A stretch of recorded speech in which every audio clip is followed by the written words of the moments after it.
اچھا ایک زمانے میں ہم جب کمیونسٹوں کے ساتھ رہا کرتے تھے تو کمیونسٹ کہا کرتے تھے کہ جو آپ سندھی وندھی ہیں یا یہ بلوچ اور پٹھان کو چھوڑیں آپ پاکستانی بنیں. اندر میں کہیں نہ کہیں کمیونسٹوں میں بھی مسلم لیگ چھپا ہوا تھا مطلب. اور اب یہ بھی ہم نے سنا یہ بھی جو سب کچھ تھا کہ جی پاکستانی بنے یہ بھول جائیں سندھی پنجابی یہ جو اس طرح کا سوچتے ہیں. لیکن نواز شریف نے ثابت کیا جو پنجابی ہوگا وہی پاکستانی ہوگا, جو سندھی ہوگا وہی پاکستانی ہوگا, جو اپنے جو روٹ سے اپنی وفاداری کرے گا وہ اپنے پورے جور میں خود پاکستان. دیکھیں یورپ دس از نو نیو ٹرینڈ. آپ نے یعنی یورپ لڑتا رہا ہے, ہم تو لڑے بھی نہیں ہیں, ہم تو اتنی بربادی بھی نہیں کی. یورپ لڑتا رہا ہے اور بہت بڑی جنگیں اس نے کی ہیں. جرمنی ایک طرف فلانا, دوسری طرف فرانس, اٹلی, فلانا اکٹھے سارے سب کچھ بلا کے اب ایک متحدہ یورپ بن رہا ہے. کیسے بن رہا ہے؟ جرمنی از ریکگنائزڈ, اٹلی از اٹالین از ریکگنائزڈ, انگریز فلانا فلانا, ہم بھائی ہیں, ہمارے ایک پاسپورٹ, ہمارے ایک کاغذ. یس پاکستان بن سکتا ہے, بن سکتا ہے بابا. ہم پرانی باتوں کو بھول جائیں گے جو زخم میں ملے ہیں. کبھی کبھی میں کہتا ہوں اور یعنی یہ کیسے چلے گا؟ آپ ایک سندھی کو, ایک پنجابی کو, ایک سرائکی کو, ایک فلانے کو دفعہ 144 کی خلاف ورزی میں گولیوں کا نشانہ بنائیں گے. اور بعض لوگوں کو یہ پریویلیج ہوگا کہ جب چاہیں آئین پاڑ دیں. یہ ملک کیسے چلے گا کہ آپ کو آئین کے وائلیشن بھی کوئی نہیں پوچھے گا, اور 4 آدمی جب لاہور میں جلسہ نہیں کریں گے, بلوچ حقوق کی بات کریں گے, آپ گولیاں چلائیں گے, کیا ہوا ہے کہ 144 کی خلاف ورزی کی ہے. اس طرح نہیں چلے گا. اگر سیدھی بات ہم نے کرنی ہے, یعنی اگر میں اپنی بات کروں, پشتون کے وطن کی بات کروں, اسی طرح سندھی بلوچ کی, ان آدرشوں کے لیے کہ یا جمہوریت ہونی چاہیے, ہمارے حقوق ہمارے ہونے چاہیے, صوبائی خود مختاری ہونی چاہیے, ہماری زبانوں کا احترام ہونا چاہیے. بنگال غریب تو گیا. اگر ہم سیدھی طرح کوئی کمپیوٹر رکھ کے پوچھ کے پشتون قومی تاریخ, بلوچ قومی تاریخ, سندھی قومی تاریخ کا ہم جمع کریں, ہمیں نظریہ پاکستان کے نام پہ لاکھوں سال جیل دی گئی ہے. 10 سال اس کو, 5 سال اس کو, 3 سال اس کو. یہ جو آپ نے خاندانوں کا بیڑا غرق کیا, باپ جیل میں اور خاندان برباد, بھائی جیل میں خاندان برباد, یہ ہم سب بھولنے کے لیے تیار. یہ بھولنے والی باتیں نہیں ہوتی, ہم بھولنے کے لیے تیار ہیں. آئیں ہم ایک جمہوری نیا 21ویں صدی کے تقاضوں کے مطابق نیا پاکستان تشکیل دیں. پشتوں میں کہتے ہیں کہ پرزور کلی نکیر, طاقت سے گاؤں نہیں بسائے جا سکتے.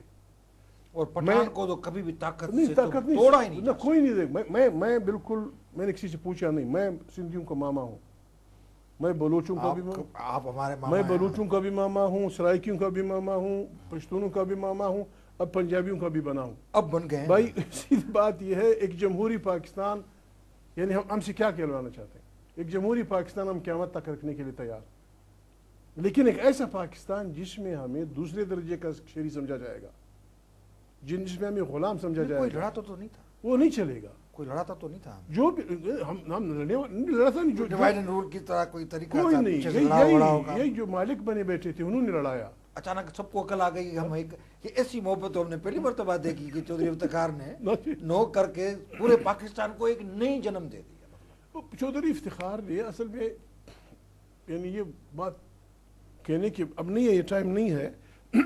یعنی یہ باتیں پاکستان بننے سے لوگوں نے شروع کر دی تھی کہ بھائی پاکستان کو جمہوری بناؤ, روس اور امریکہ کی لڑائی میں اسے 9 الائنڈ بناؤ, یہاں پارلیمانی سسٹم بناؤ, یہاں بالغ رائے دہی دو. اس بنیاد پہ باچا خان جیسے غریب آدمی, غوث بخش بزنجو, عبدالصمد خان اچکزئی, جی ایم سید, مولانا عبداللبین خان باشانی, یہ تو پھر ایک بہت بڑی لسٹ ہے. کبھی کدھر کبھی کدھر کبھی کدھر. ہم بھائی سارے زخموں کو بھولنا چاہتے ہیں. آئیں بسم اللہ کریں, ایک نئے پاکستان کی ہم تشکیل کریں. نیا پاکستان جس میں آئین کی بالادستی ہو, یعنی آئین آئیڈیل نہیں ہے 1973 کا. 12 اکتوبر 1973 کی پوزیشن پہ اسے بحال کرو. جب ہمارا اعتماد بحال ہو جائے گا, ہم لکھ کے دینے کے لیے تیار ہیں. ہم آپ سے کچھ نہیں مانگتے.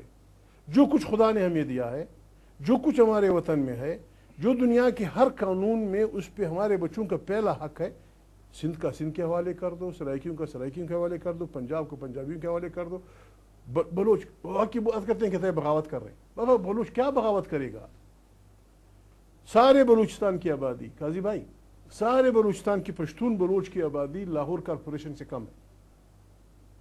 لاہور کارپوریشن سے سارے پشتون بلوچ کی آبادی کم ہے. وہ خزانے میں نیشنل ایکسچیکر میں اربوں ڈالر ڈال رہا ہے. جہاں کیا بلوچی حالت دیکھیں, 3 جوڑے کپڑے کا تصور کسی آدمی کے پاس نہیں, اور جب وہ کہتے ہیں میرے حقوق دو, آپ بندوق اٹھاتے ہیں. ایسا نہیں ہوگا, کوئی نہیں لڑے گا. نہ بلوچ لڑنے کے لیے تیار ہے, نہ کوئی اور لڑنے کے لیے تیار ہے. اب بھی عقل تقاضا ہے, آئیں بس ایک جمہوری پاکستان تشکیل دیں. یہ جو ہم پہ الزامات لگا رہے ہیں اس پہ بھی ہم مل بیٹھ کے بات کریں, سارے مسائل حل ہو جائیں گے. جب ہم اکٹھے ہوں گے, جب ایک جمہوری پاکستان ہوگا, آئین کی بالادستی ہوگی, طاقت کا سرچشمہ پارلیمنٹ ہوگی, عدلیہ آزاد ہوگی. فلانے جج نے یہ کیا, ویسا نہیں ہوتا. جوڈیشری کی آزادی تمام دنیا میں ہے, پاکستان میں اس کی ابتدا ہو چکی ہے.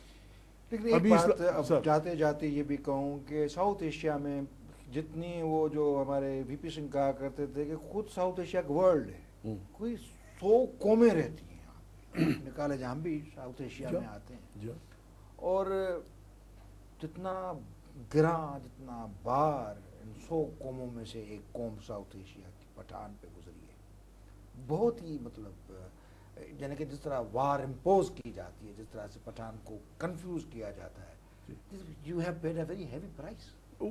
وہ تو یہ نیکبخت ملک ہے, یہ کسی کی نہیں مانتا. محمد علی جناح صاحب نے 1948 میں اسٹاف کالج کوئٹہ میں, محمد علی جناح تو فادر آف دی نیشن ہے, اسٹاف کالج کوئٹہ میں واضح الفاظ میں کہا تھا کہ بعض فوجیوں سے جب میں نے بات کی ہے مجھے لگتا ہے کہ وہ آئین کو نہیں سمجھتے اور اپنی ڈیوٹیز نہیں سمجھتے. آئین کے تحت آپ کی ڈیوٹی یہ ہے, آئین یہ کہتا ہے. اس کی بات ماننی چاہیے تھی. پٹھان کے بارے میں یا خطے کے بارے میں مفکر پاکستان جنہیں کہتے ہیں علامہ اقبال, ان کا مشہور شعر ہے, آسیا یک پیکر آب و گل است, ملت افغان در آن پیکر دل است, از فساد او فساد آسیا, از کشاد او کشاد آسیا.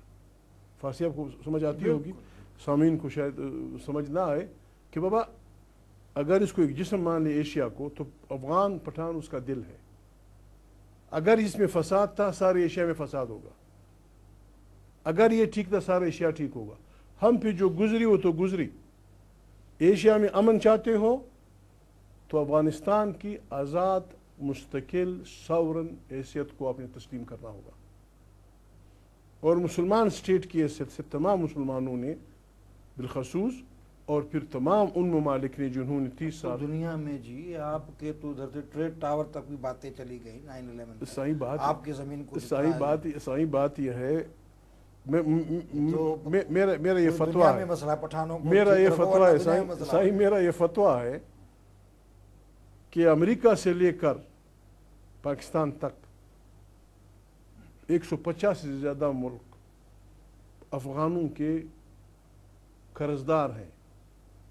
انہوں نے کہا کہ لڑو سوویت فوجوں کے خلاف, ہم آپ کو میزائل دیں گے, ہم آپ کو پیسے دیں گے. وہ لڑے, اس کے نتیجے میں سارا افغانستان برباد ہو گیا, کھنڈرات بن گیا. ان کھنڈرات کا واپس بنانا اور ایک ساورن افغانستان کی تشکیل کرنا, from America to Zimbabwe A to Z, تمام ملکوں پہ افغانوں کا قرض ہے. افغانستان کچھ نہیں چاہتا لوگوں سے. افغانستان ایک ساورن ملک ہے, اس کی استقلال کا خیال رکھنا چاہیے. بہت ساری باتیں کرنا چاہ رہا تھا لیکن نہیں ہو سکی. لیکن افغانستان یا جس طرح سے خراسان, یا جس طرح سے میرے صوفیوں کا تسلسل, یا جس طرح سے ایک بہت بڑا وزڈم جو آیا, اس بڑے وزڈم میں سے جو مزار شریف کے قریب میں رہتے تھے ہمارے مولانا جلال الدین رومی. فارسی کی نظم کیا پڑھی, مجھے بھی فارسی یاد آ گئی. در عشق جسم نہ جانم چیز عجم ای نوانم, افسون ز زمان و در زمانم, بیرون ز مکان و در مکانم, ہر جا خراب روم اشکم, من کعبہ و بت کدا و ندانم, ہم سایہ آفتاب ذاتم, اب موج میت بے قرارم. بہت خوب.